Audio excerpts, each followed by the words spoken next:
On cherche tous, à un moment ou un autre, à mieux retenir les informations, que ce soit pour les études, pour le travail ou juste par curiosité en fait. Mais comment on fait quand notre mémoire nous joue des tours? Eh bien dans l'analyse qui suit, on va justement décortiquer des stratégies très concrètes pour la maîtriser. On connaît tous cette sensation, n'est-ce pas? On passe des heures à potasser un sujet, on a l'impression que ça y est, c'est rentré, et puis le lendemain, c'est le grand vide. C'est hyper frustrant cette impression que l'info s'est tout simplement évaporée. Parfois, apprendre, ça ressemble un peu à ça. Un vrai chaos d'idées nouvelles, de mots qui volent partout et qu'on essaie désespérément d'attraper. Mais imaginez une seconde si on pouvait transformer ce désordre en une structure claire et solide.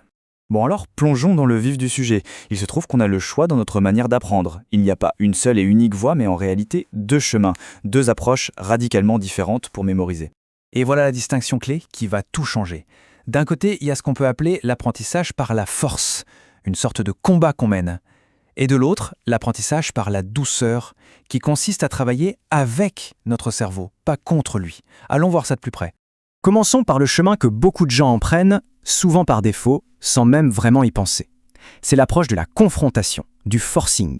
C'est le fameux bachotage. On lit, on relit, encore et encore, en boucle, en espérant qu'à force de répétitions brutes, ça finira bien par rentrer. Le résultat? On est épuisé, et bien souvent la mémorisation ne tient que sur du très très court terme.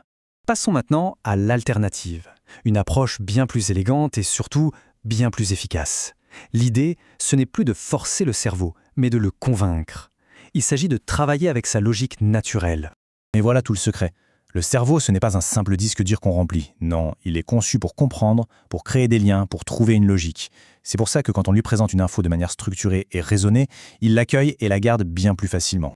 Mais attention, avant même de se jeter sur les techniques, il faut préparer le terrain. Pensez-y comme aux fondations d'une maison. L'équilibre émotionnel, une bonne gestion du temps, un environnement calme, une bonne santé physique. Sans cette base solide, même les meilleures stratégies de mémorisation risquent de ne pas tenir. Une fois que ces conditions sont réunies, là, on peut sortir les outils.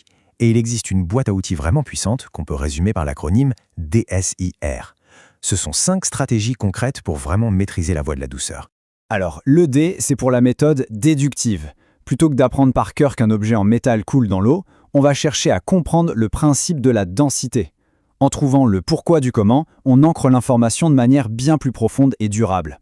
Ensuite, le E pour éclair. C'est ce fameux moment eureka, ce déclic où on saisit un concept en une fraction de seconde, souvent grâce à une analogie ou un schéma hyper simple. C'est la puissance d'une information présentée avec une clarté, éclair. Le S, c'est pour symbolique. Notre cerveau est une machine incroyable à traiter les images. Quand on associe une idée abstraite, comme la prudence par exemple, à un symbole concret, comme un panneau stop, on lui offre un raccourci mental super efficace pour stocker et retrouver l'info. Le I, c'est pour intérêt. Et ça, c'est absolument crucial. L'intérêt, c'est un véritable aimant à souvenir. Quand on est vraiment curieux, quand on voit un bénéfice concret à apprendre quelque chose, l'apprentissage devient presque automatique. C'est le vrai moteur de la mémoire. Et enfin, le R pour répétition. Mais attention, on ne parle pas du bachotage aveugle du début. Pas du tout. Il s'agit ici d'une répétition intelligente espacée dans le temps. Son but, ce n'est pas de forcer l'entrée de l'info, mais de renforcer une connexion neuronale qui a déjà été comprise.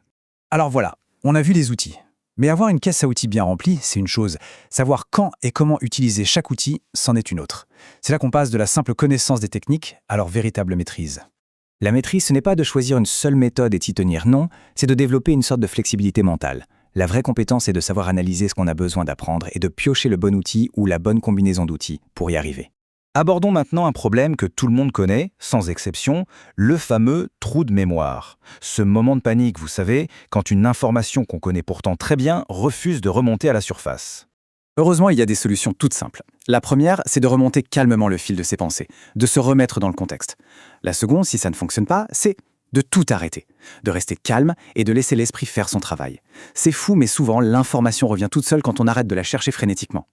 Et voilà le résultat final. En appliquant ces stratégies, on ne se bat plus contre sa mémoire, on la transforme en allié.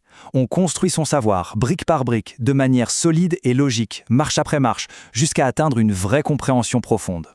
La question est donc posée. Déductive, éclair, symbolique, intérêt ou répétition. Le plus important, en fait, c'est simplement de choisir un point de départ et de commencer à pratiquer. C'est la toute première étape pour transformer complètement sa relation avec sa propre mémoire.